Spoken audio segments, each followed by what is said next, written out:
தாய் தமிழ் உறவுகளுக்கு வணக்கம். நாளை அமைச்சராக பதவியேற்கின்றார் என்ற தலைப்பில் இந்த காணொளியை காண்கிறோம். நாளை அமைச்சராக பதவியேற்கின்றார். அமைச்சராக இருந்தவர் பொன்முடி. விழுப்புரம் மாவட்டத்தில் கோலோச்சியவர். இவர் கருணாநிதி, மு.க. ஸ்டாலின் அமைச்சரவையில் அமைச்சராக இருந்தார். திமுகவின் துணை பொதுச் செயலாளராக இருந்தார். வயது மூப்பால் அவதிப்பட்டு வந்தார். வாய்க்கு வந்தபடி ஏதாவது பொதுக்கூட்டங்களில் உளறிக்கொண்டே வந்தார். இந்து சமயத்தை பாலியல் தொழிலோடு ஒப்பிட்டு பேசிய காரணத்தினால், மகளிரை அசிங்கப்படுத்தி பேசிய காரணத்தினால் துணை பொதுச் செயலாளர் பதவியிலிருந்து நீக்கப்பட்டார். ஒரு சில நாட்களில் அமைச்சர் பதவியிலிருந்தும் நீக்கப்பட்டார். விழுப்புரம் மாவட்டத்தில் கோலோச்சிய பொன்முடியின் சாம்ராஜ்யம் சரிந்தது. அதிருப்தியில் இருந்து வந்தார்.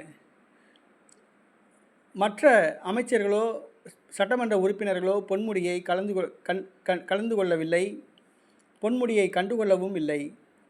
இதனால் மனம் நொந்து போயிருந்தார். மீண்டும் அறிவாலயத்திடம் சரணடைந்தார் பொன்முடி.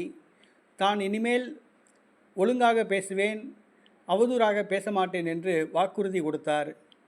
மு.க. ஸ்டாலின் மனம் நெகிழ்ந்ததாக கூறப்படுகிறது. மீண்டும் பொன்முடிக்கு அமைச்சர் பதவி வழங்க சம்மதித்துள்ளதாக கூறப்படுகிறது. நாளைய தினம் பொன்முடி அமைச்சராக பதவியேற்பார் என்று கூறப்படுகிறது.